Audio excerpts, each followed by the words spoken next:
Welcome to Pause for the Truth, where you can sit back, relax, and hear an honest dialogue about health, wealth, legal, and social issues. The hosts are Dr. Rogers Kane, family practice physician, and Jocelyn Turner, health education consultant, with co hosts from the Northeast Florida Medical Society and its foundation. Stay tuned for the truth about matters affecting you and your family. We're here to tell you what's really going on and why.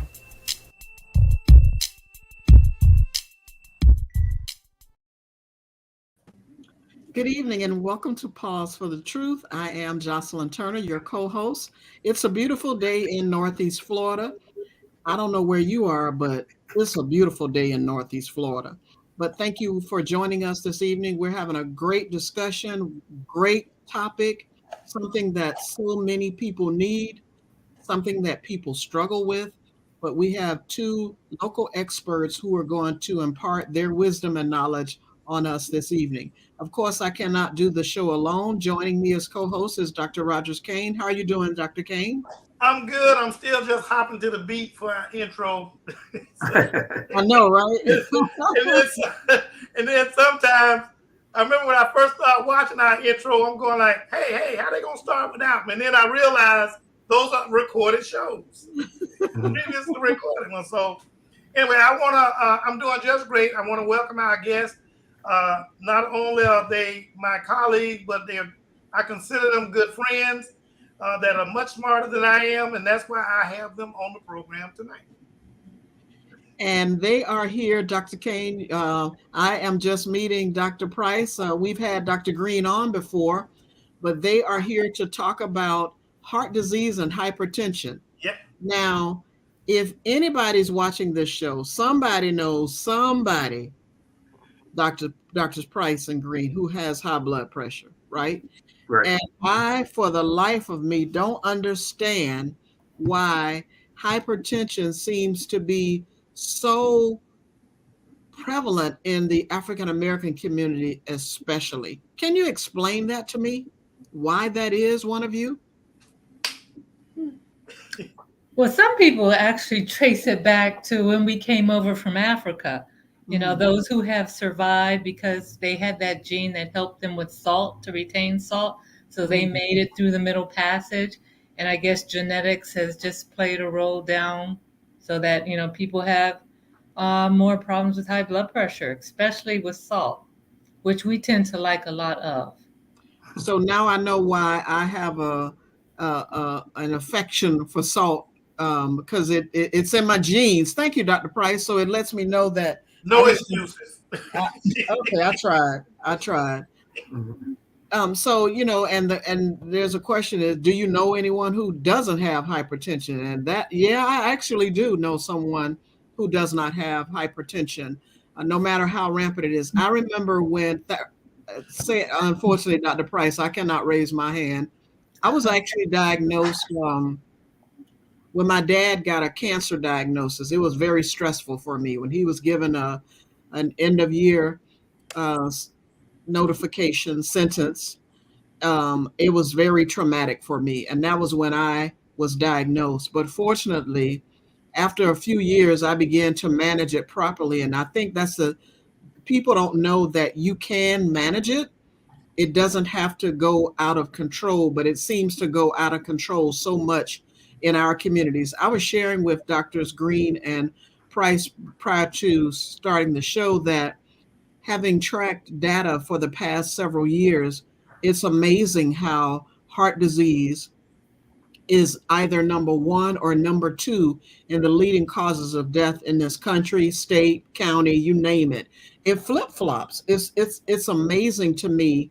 Like, why is it that we seem to? Why does it stay? Why does it remain as a leading cause of death?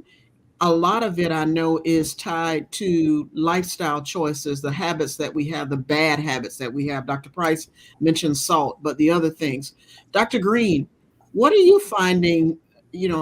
Are the cases of heart disease and primarily what you're seeing related to folks' lifestyle choices, or is it a lot of hereditary, or both? Well, well, thanks for having me on, by the way. Good evening. Always a pleasure to be here to share with the regular community. I see this as a very important service that we can provide. So when Dr. King called me, the answer was, when do you need me? So Thank you. and we see this as something that we should often do. The and the answer is both. It's both genetic and it's both lifestyle, and they're very challenging. The genetics, of course, we picked up from our parents. I tell my patients the only way you can change your ability or your affinity or your destiny with respect to hypertension is to choose your parents. So that's a little difficult to do. And I also tell them that if you're African American, you're almost certain by the time you get past 40, 50, in around that time to begin to see that your blood pressure will start to rise. The problem, of course, is silent. So unless you pay attention to it, it is a silent thing. Some people know because they can get headaches, but you can't wait for it to get that soon. Other people know or become aware of it because their parents are hypertensive, so they have a hunch along the way that they will become have high blood pressure as well. But for the most part, the once you have that background that you can't change, which is genes, now the thing that you can change is lifestyle. So both of them, genes and lifestyle, are directly related and directly causative in having a high blood pressure. Let me back up a moment and forgive me, both of you. Would both of you please share with our audience a little bit about you and your specialty? Because I failed to say that in the beginning of the show, and of course, I'm going to punt it to Dr. Price first. Okay. Well, I'm a nephrologist, which is a kidney doctor. I do see patients who have really difficult to control high blood pressure as well. And I guess my main goal is to try to keep people off of dialysis, but they eventually, some of them do go on, and I take care of them then. We try to get them kidney transplants, and we see them after the transplant to hopefully maintain that transplant. Thank you, Dr. Green. Well, I'm a heart specialist. First and foremost, I'm an internal medicine specialist who happen to like cardiology, so I'm a cardiologist as well. And the the only reason I'm told by one of our guests tonight is that the only reason the heart exists is to pump blood to the kidneys. So unfortunately, that's an inside joke, by the way. But the heart is of course very important, and nephrologists like Dr. Price and cardiologists like myself with Dr. Kane in the middle, we fight over what we are going to do to treat patients because sometimes we tend to pull in opposite directions when we come to look at the heart and look at the kidneys and the drugs that we use. And then Dr. Kane, the primary care physician, gets caught in the middle, and sometimes he has to be a referee. But it all works out because we're all trained for the same goal, to not have the blood pressure affect the heart and at the same time not have it affect the kidneys. And both of those two things can lead to very bad outcomes. The kidneys can, as Dr. Price mentioned, all the way to dialysis, which no one of us wants. And of course, if you don't pay attention to the high blood pressure, it is like going to the gym every day and bench pressing the heart. The heart will get thick and tough and not relax and work properly, and you run into trouble. So we both have our roles to play when hypertension, high blood pressure comes into the mix. Yeah, So, let me say something. Um, they may get mad at me for saying it. I get in between a husband and wife scrap battle. For those that don't know, Dr. Price and Dr. Green are married. So if she says one thing and he says another, and that's what I get in the middle of. A husband and wife scrap, but they usually concur with each other because they're both after the same goal.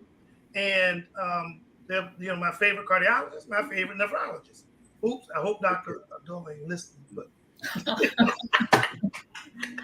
Dr. Price, it seems to me that more and more dialysis centers are cropping up around town. I mean, when you see a new business and you look, I'm almost disheartened when I see, oh no, not another dialysis center, because it is a strong indication that that means that we're having more and more people, it seems, I don't know, obviously, that are getting into end stage renal disease. And are you finding that more and more? And are they younger? Are you seeing any of the demographic changing at all? Yes, there are more people going on dialysis. It used to be that, the most common cause of death in people with chronic kidney disease is the heart, and a second is infection. So it appears as though with therapy, having a heart attack, people are now surviving it, so that we are now seeing more people, get to the need for dialysis. And you probably have noticed that a lot of the dialysis units are now popping up in African American communities, because, diabetes is still the most common cause of kidney failure, and high blood pressure is a close second. But in African American community, it's actually high blood pressure being the most common cause of kidney failure. And And people, we have both. Beyond quite frank with you, it is. I mean, it's so both permeates our community much so. And I'm wondering, and Dr. Price, you can correct me if I'm mistaken. I do feel like a lot of part of the reason for us seeing more of the dialysis unit is because we're making more diagnoses and because we have more African American physicians, great physicians out there searching, looking, finding the kidney failure, and with especially African American physicians because we're looking harder, and without sounding racist, we do tend to be more concerned, and we tend to be more sensitive to our community. Yes, that's true. That's true.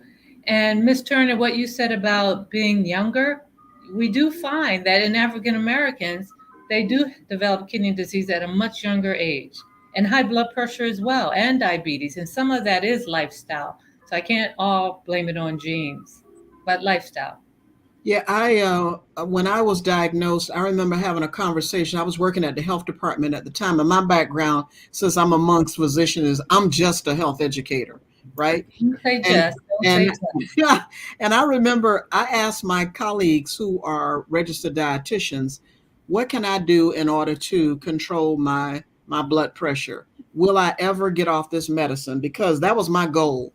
And the first thing that I was told by one of my former colleagues, no one hardly ever gets off of blood pressure medicine. That was so disheartening to me. And and the person said it's possible, but it's not easy, right? Not like some other things like diabetes, for example. Unfortunately, and I've been very open with it. I have both actually. And fortunately, intellect did kick in, and in the 4 years that I was diagnosed with diabetes, I've never had to take medication because I've learned how to manage it. So basically, I know what I've been doing wrong, right? It's not easy, but I tell people it's harder to me to remember what medications to take every day. I never want to do that. I never like the idea of pricking my finger because I don't like pain, right? So that part is harder. We had a registered dietitian, Linda Brown, on with us a few weeks ago, and we were talking. I was asking her about reading labels. Dr. Kane, what was that she said? She said the foods that we're supposed to eat don't need a label.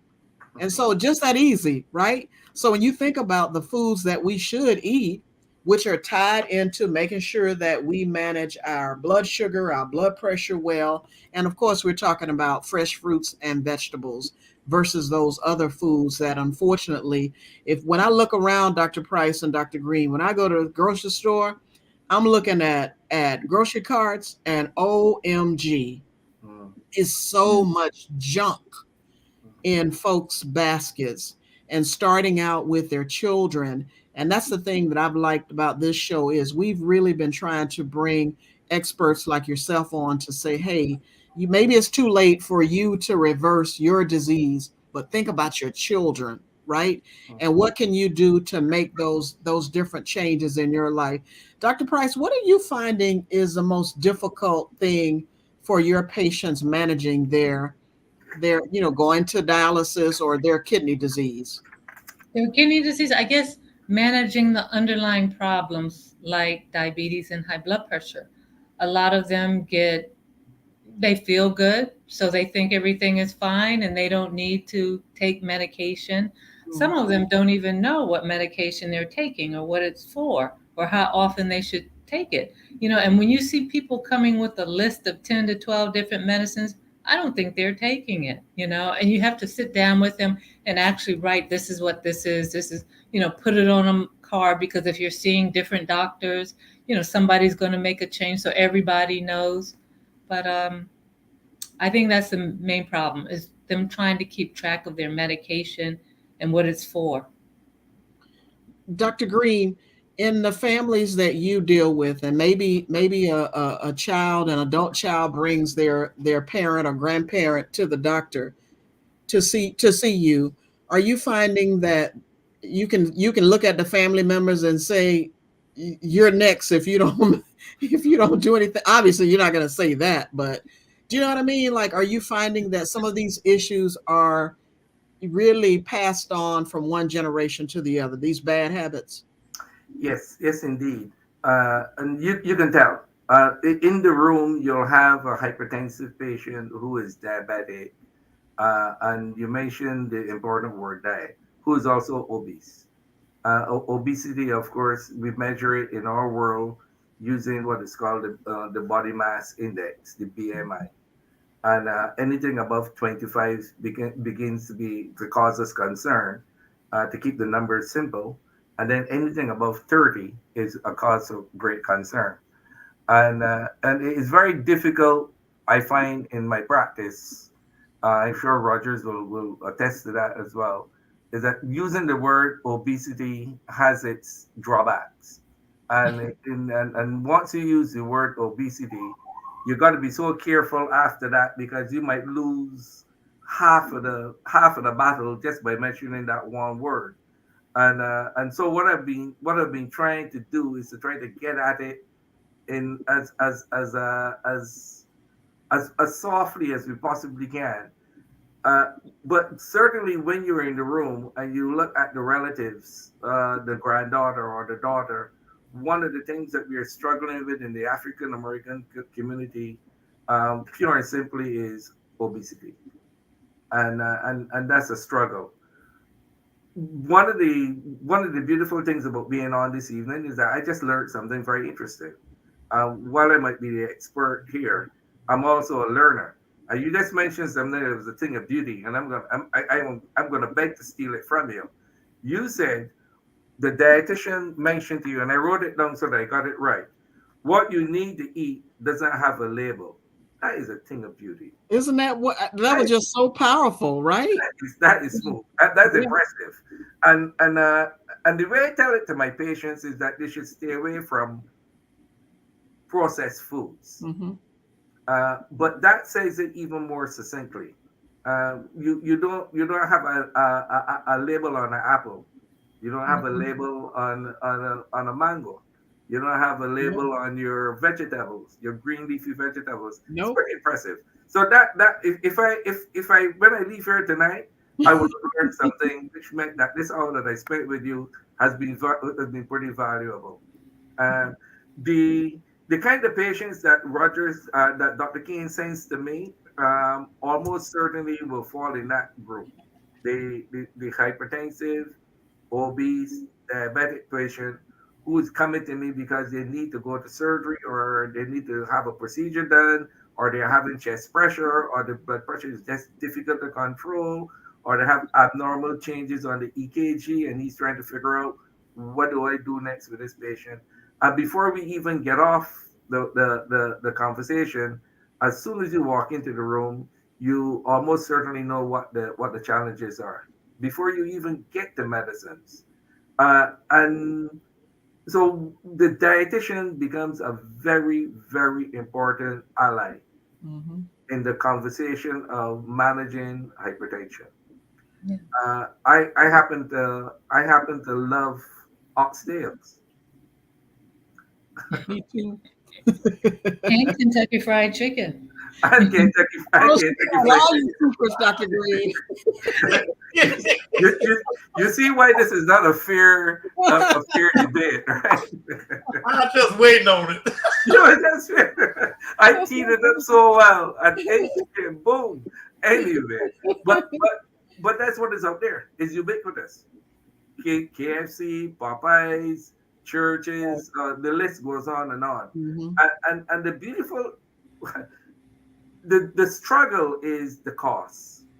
Right. You pick up four pieces of chicken for I Mm-hmm. can't even say the price because then you know they do it often from from KFC, Oh, it. You know. and it is relatively inexpensive compared to stopping at and of course you can drive right up. Right. You don't have to get into your car, right? Yeah.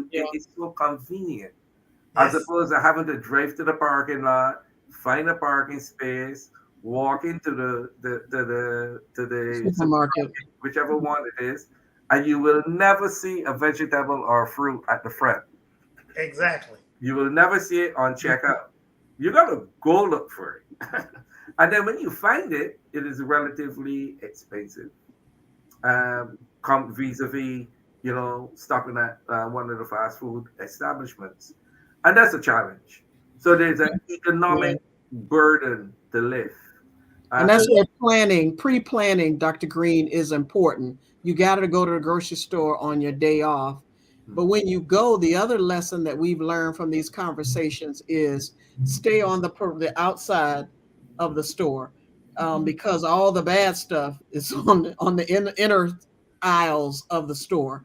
The mhm, fruits and vegetables and everything that you should really have is on the outer part of the. But we tend to slide down. We see the signs, and you're right, you mhm, don't see apples and bananas at the checkout. You're seeing bananas more than anything, but that pretty much even at the gas station there are bananas, for example. If you're just tuning in, we're talking to Doctors Price and Green about heart disease and hypertension. If you have a question for the doctors, dial in now 888-669-1280. And of course, if you're shy, you can always write your questions. We're talking about hypertension and heart disease because it's so prevalent in so many communities. It's something that folks struggle with. And sometimes, doctors, I believe that people think because their parents had it, it's inevitable that they will have it and suffer from it. However, they have to know, which is why we've had our dietitians like Linda Brown on so often, is because we're inserting it all the time that there are things you can do about it. We haven't even talked about taking a walk. I've even shared with people I retired from the health department. I used to tell people, when you're planning your family reunions right now, where people are talking about the summer, getting together with their family, include fitness activities. Don't just plan the meal, the who's going to make the macaroni and cheese and potato salad and the this and that and the other. Oxtails. The barbecue. Well, see, Dr. Green, he had to call you out again, right? Really? But I mean, really plan some family activities. I remember back in the day, doing tug of war, sack race, those competitive activities with families outside. Now, I'm not talking about games inside. I'm talking about outdoor games and just even going for a walk. I remember years ago, Dr. Ken Jones was talking to a group, and he was telling them, if you when you finish eating, go out and go take a walk afterwards with your family, with your friend, right? Just take a walk, right? And of course, we didn't talk about managing stress, the importance of managing your stress in order to re, uh, manage your diseases. Dr. Kane, I've been rambling on. Do you have a question for the doctors? I know. Well, yes and no. I'd like to ask um, either or both. And we have physicians that listen to the show, by the way. So we have to start examining, especially when it comes to these primary care docs. And some of the patients, if you're talking, and I'm gonna talk with you, Dr. Price, you're talking chronic kidney disease, Hmm. okay? As you know, there's different levels or whatever. Let's talk to the patient. I'm gonna have you talk to the patient and explain to them what chronic kidney disease is. Okay. Well, first, we know one of the main things that the kidney does is to filter the blood of toxins. The liver also does it, but the kidney does it as well. So the kidney filters the blood. And we find when you're born, you have a certain amount of nephrons, which is the functioning unit of each kidney, and about 1 million in each. And, we say your filtration rate might be about 100, and it stays up there until you're about 40 or so. And then because of age, it does start to drop a bit. So by the time you're 80, that filtration, cleaning out the blood, was about 50, 55%. Okay. And that's what you might say age appropriate. It's not normal because it's not what it used to be, but that's what you would expect with an aged kidney. So now I see patients who might be 40 and 50, and that filtration rate, which should be probably 80, is like 30 and 40. So that's pretty, moderate, almost severe kidney disease. And that is in a typical patient. There should not be any blood in your urine. And it's sometimes hard to know where it's coming from. But when it's coming from the kidney because you've ruled out bladder problems or problems in the ureters, which are the little it's the little line that you see that connects the kidney to the bladder. If it's coming from the kidney, it can be very aggressive as far as damaging the kidney because it's bothering the vessels, which the kidney is made up of a whole bunch of microscopic vessels. And also, you shouldn't see protein in your urine. Protein is in the blood and it's a really big molecule. So, as I mentioned, the kidney filters the blood. So, things like water, electrolytes, sugars come out, but protein should not. So, if you start seeing protein in the urine, which is something that has to be measured by your doctor, then something's not right. And usually that's the first thing you see with kidney disease, seeing protein in the urine. So, this is why a lot of diabetics should get their protein, or they call it albumin, checked regularly. And usually it's protein in the urine that we see with hypertensive kidney disease. I try to make sure that patients understand. One thing you mentioned was blood in the urine. That um, if one is microscopic, it doesn't. You don't have to actually see the Right. blood. There doesn't need to be discoloration. It can be microscopic. So that's one thing you have to pay attention to. The other part I want to make sure patients also understand is that when someone says, "Oh, I go see a kidney doctor," the difference between a urologist and a nephrologist. Yeah. One is addressing the housing of the kidneys. I Right. call it the mechanical framework of the kidneys, and the other one is actually addressing the filtering.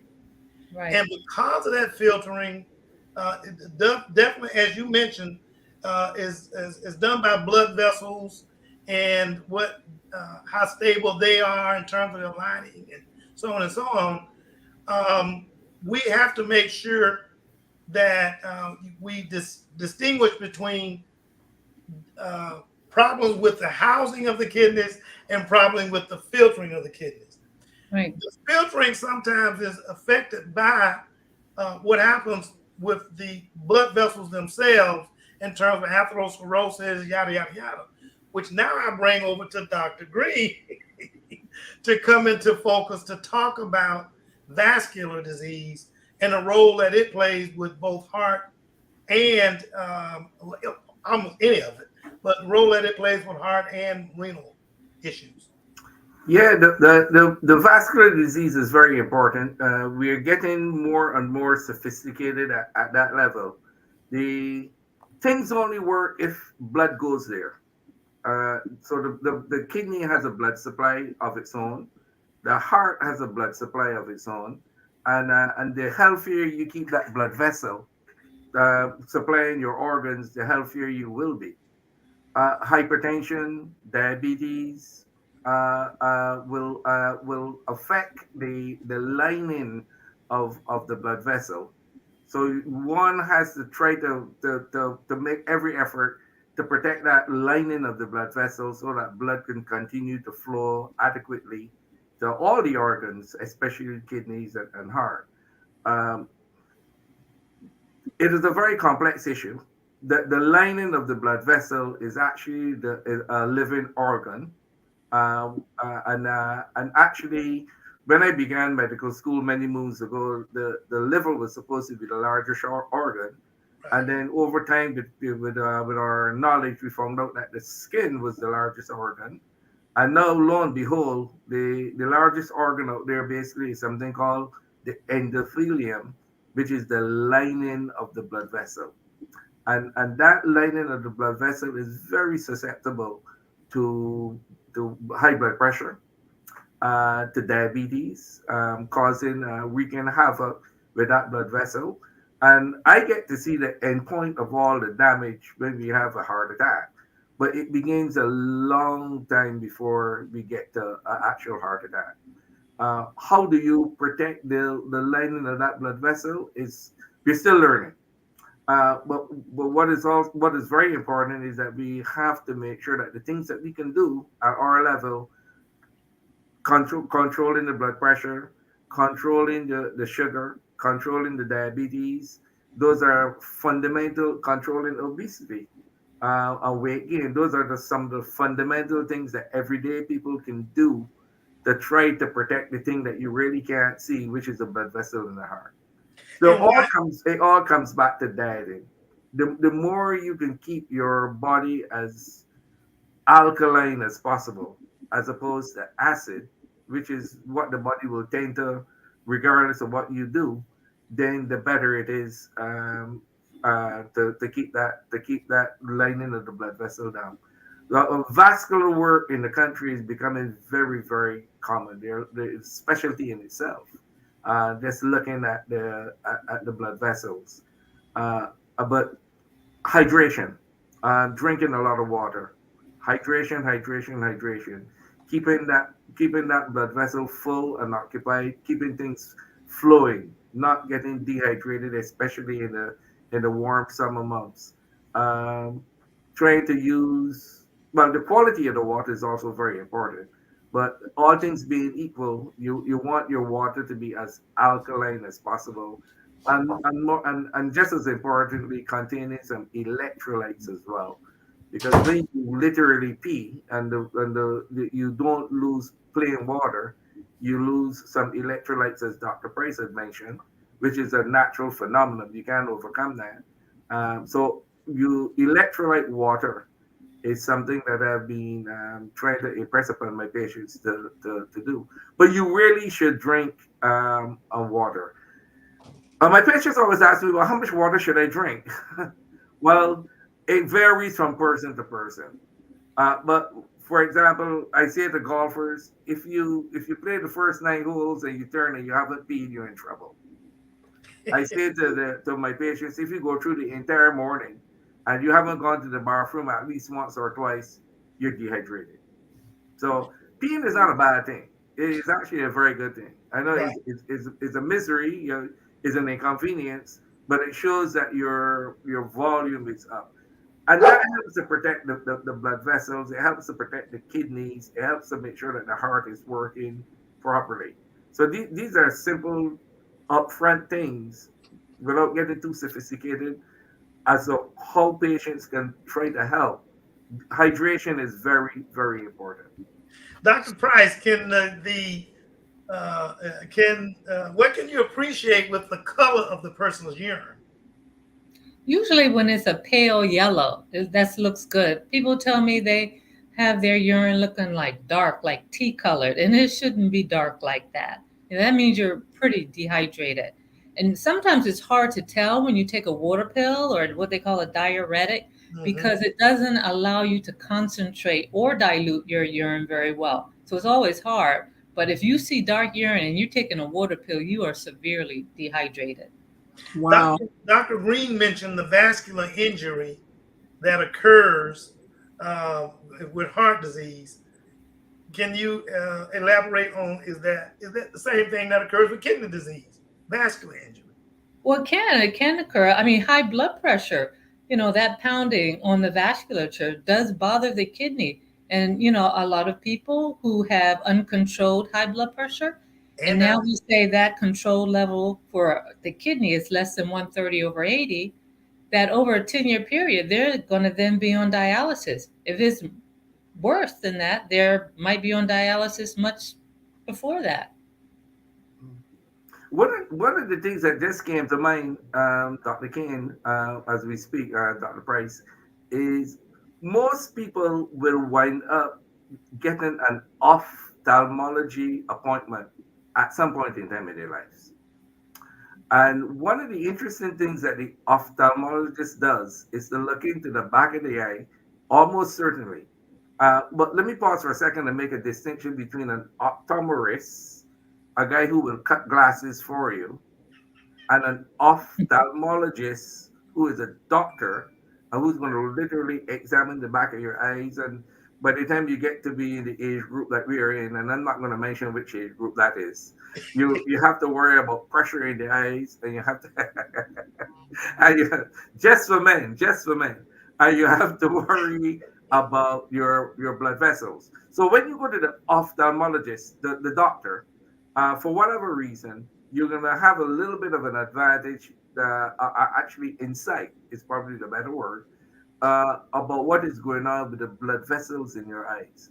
And those blood vessels actually are very interesting size because they will whatever is happening to your eyes are gonna be happening to your heart and it will be happening to your kidneys because the smaller blood vessels that permeate the muscle in the heart and permeate the nephrons that Dr. Price talked about, those little tubes and blood vessels in the heart, they start to approximate to be the same size.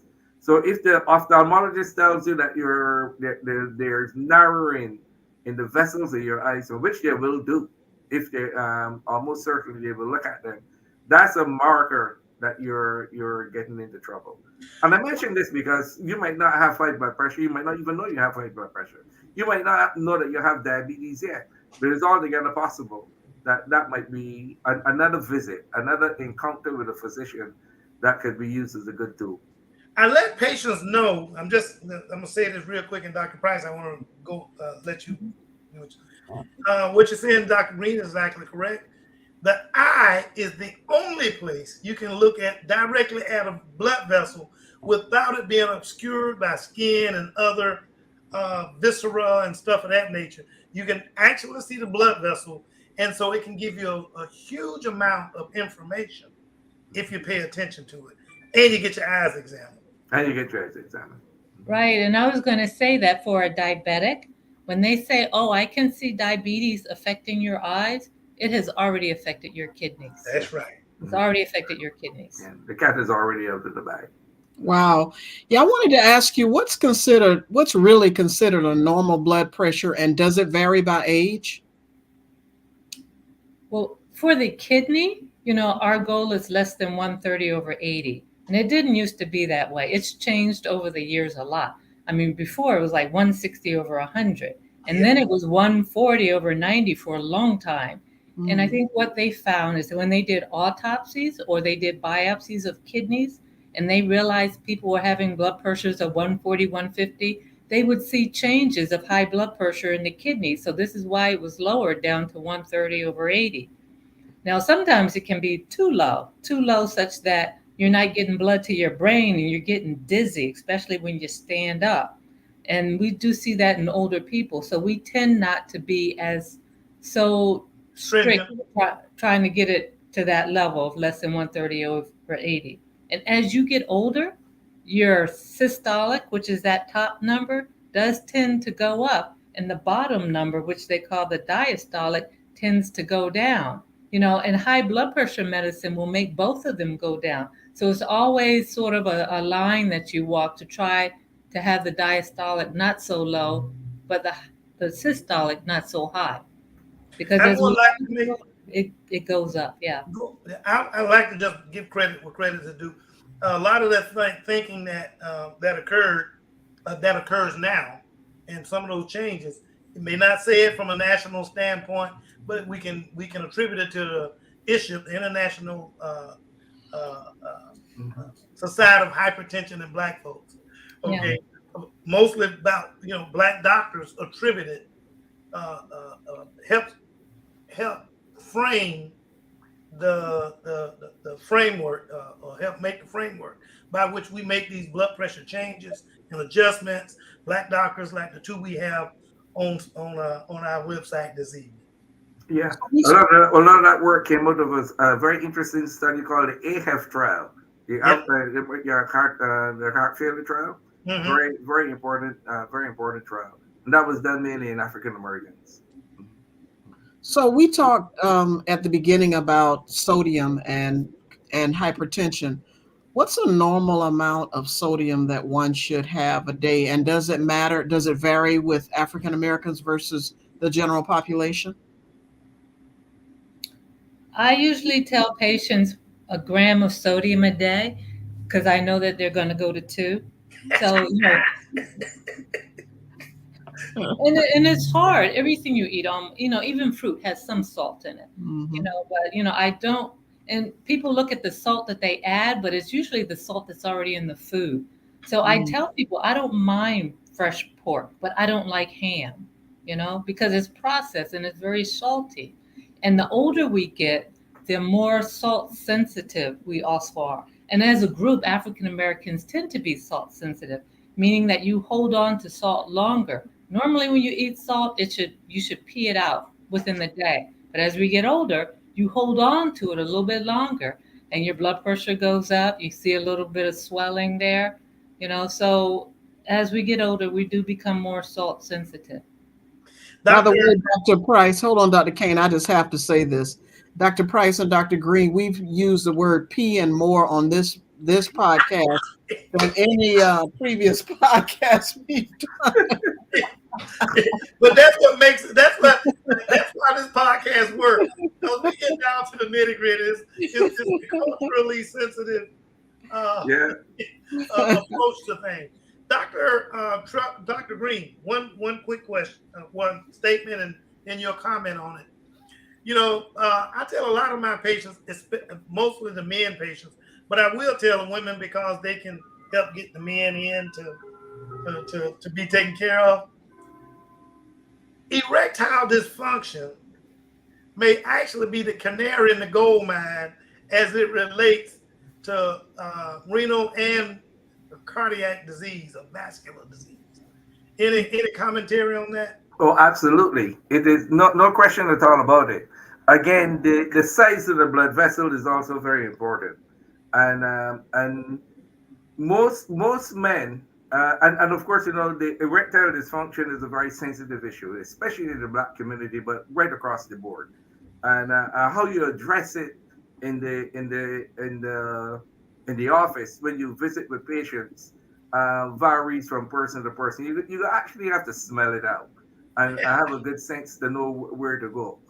Uh, but erectile dysfunction is directly related to hypertension and diabetes.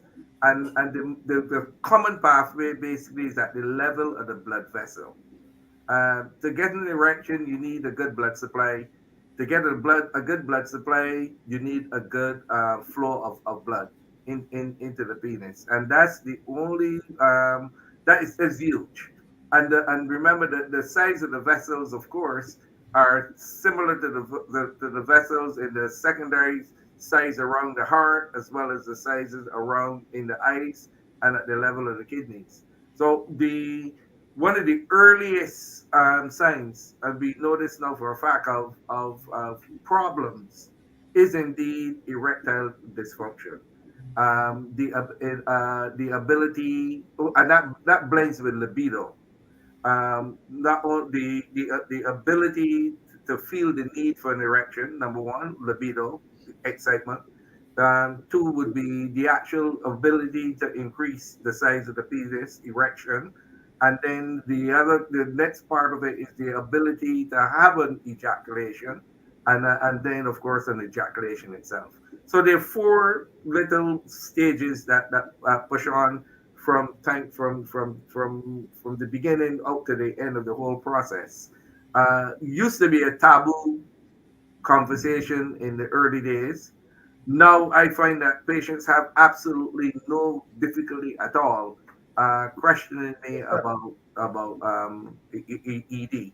What is also very impressive, and I think very important, is that the men don't usually start the conversation. The wives start the conversation, and so it takes a little bit of skill to and a little bit of sensitivity and to be able to address it. I put in pacemakers in all sorts of different ages of patients. And what floored me one day really was the 88-year-old lady who asked me when can she get back to hanky pankying. And it caught me by surprise because it was the last thing on my mind, tell you the truth. But but so human sexuality is very important, and it is a good segue to getting patients to believe in you and then follow the things that you do if they feel that they can invest in you and divest in you and give you confidence in making those kind of decisions. When you harness that kind of fidelity with your patients, you can get them to do a lot of different stuff vis-a-vis the hypertension, vis-a-vis the diabetes. You remove that taboo, they can open up to you more.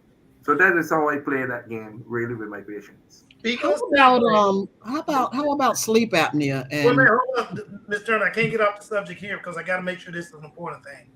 Um, Speaking of segue, um, first of all, Dr. Green talked about the size of the artery, not the size of the organ. First of all, but on top of that, what I wanted to make sure is that people also got, or the men that are listening, especially, but the women who help take care of them, the role that if you have cardiovascular disease and being treated for it, that you have to be careful of those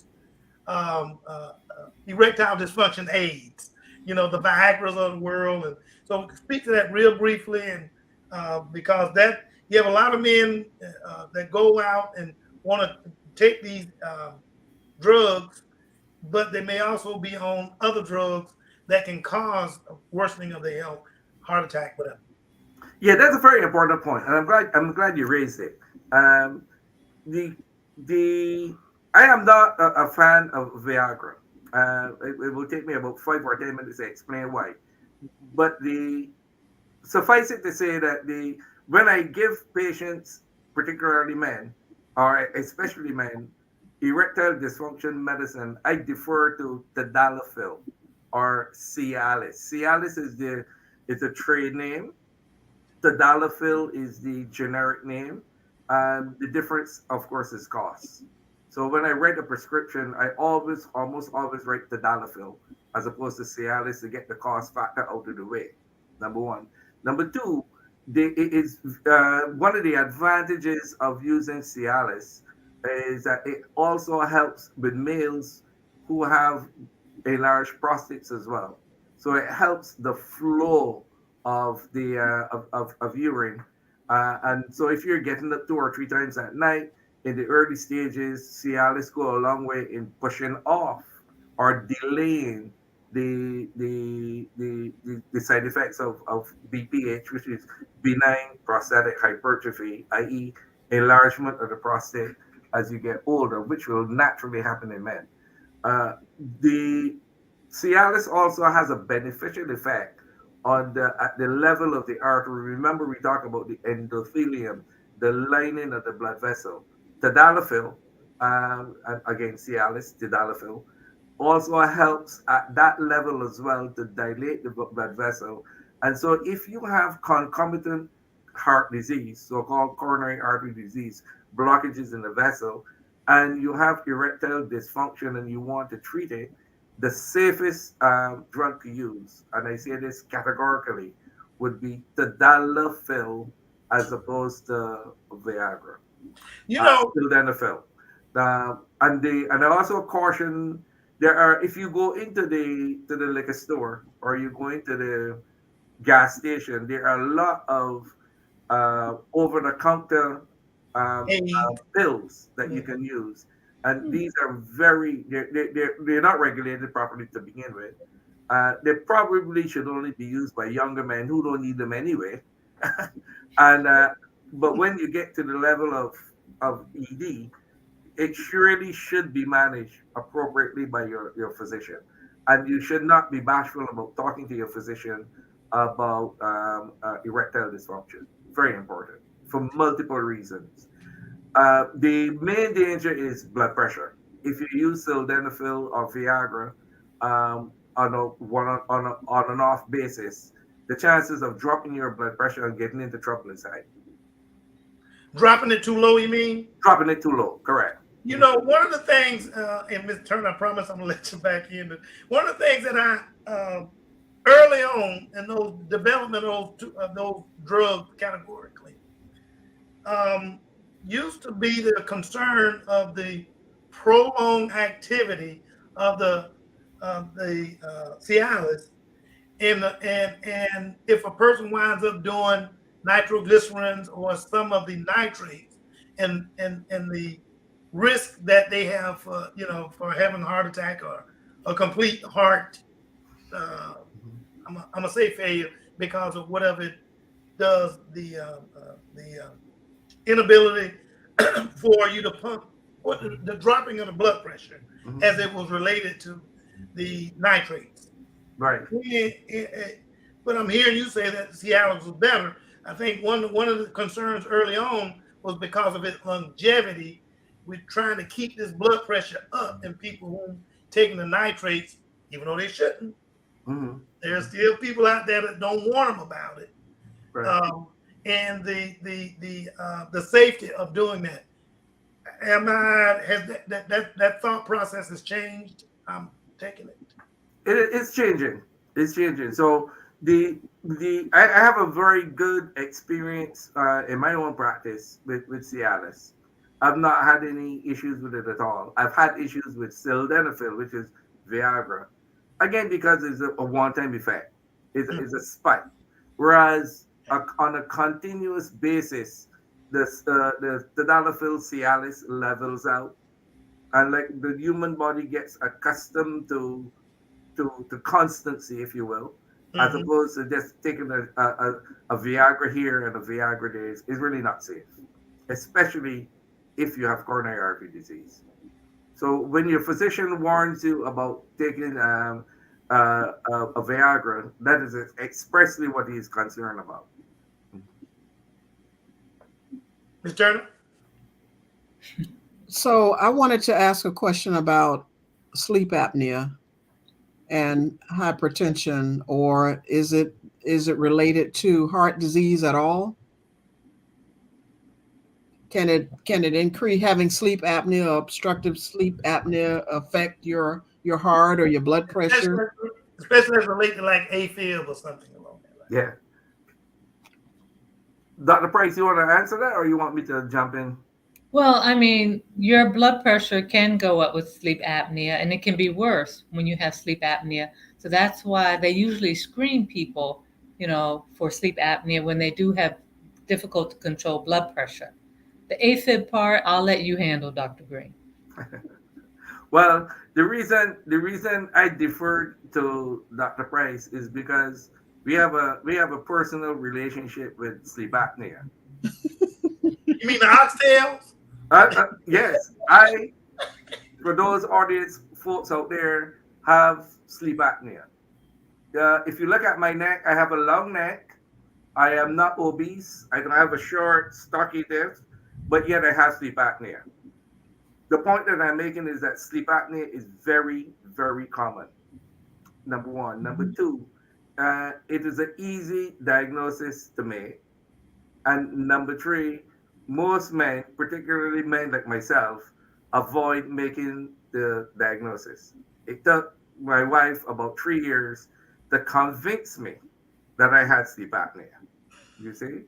And it was only when the pet cat that we have refused to come into the bed to sleep with us anymore that I finally conceded And of course, I was taped, and I was asked to listen to this tape, and to make a diagnosis. And I listened to the tape, and I said, "Darn, that guy has some serious sleep apnea." And then, of course, I walked down that dark alley and got mugged. I was told was that guy is you. Why am I telling that story? I'm telling that story because most when you ask patients whether they have sleep apnea or not, they'll tell you, no, I don't have sleep apnea. Mhm. But that's the wrong Mhm. person to ask. You don't ask the patient.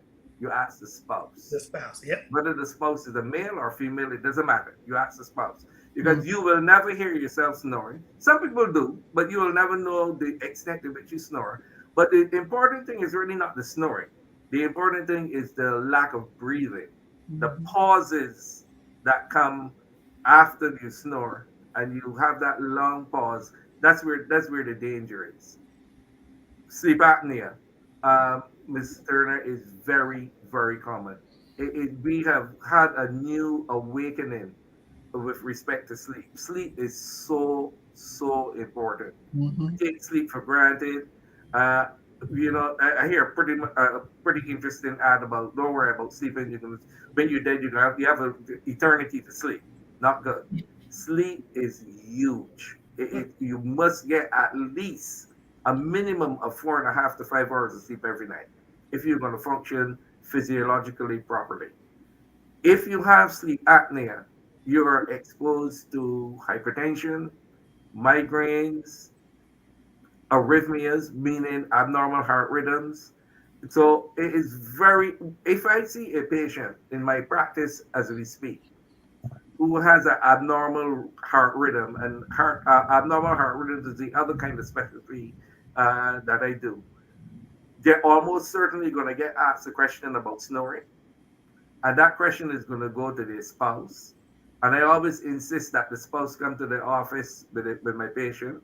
And if the spouse is not in the office, I get them on the phone. That's how passionate I am about it. Because if you can ward off a lot of hypertension, uh, it's very safe to say that because of the stresses of lack of good sleep, that you're a higher risk for diabetes. I can't give you a percentage, but I can give you an association, and your overall quality of life is going to be impacted by your inability not to sleep well. It also caught my attention personally when I was at the stop sign at around 1 o'clock, coming back from one hospital to the next, and the guy behind me honked at me. Prum, prum, prum. Why is this guy honking? Wait, hold a second. I just nodded off. Wow. Wow. So you got to pay attention. The other way that you will see it, for those that are listening again carefully, you're used to driving, 4 or 5 hours. Are you going to Savannah, 2 hour drive? Are you going to Orlando, 2 hour drive? And you think nothing of it when you're a younger man. I can do 4 or 6 hours. And then you find that you halfway, 45 minutes into the drive, you start to hurt. You see? And it is not that you've fallen off to sleep.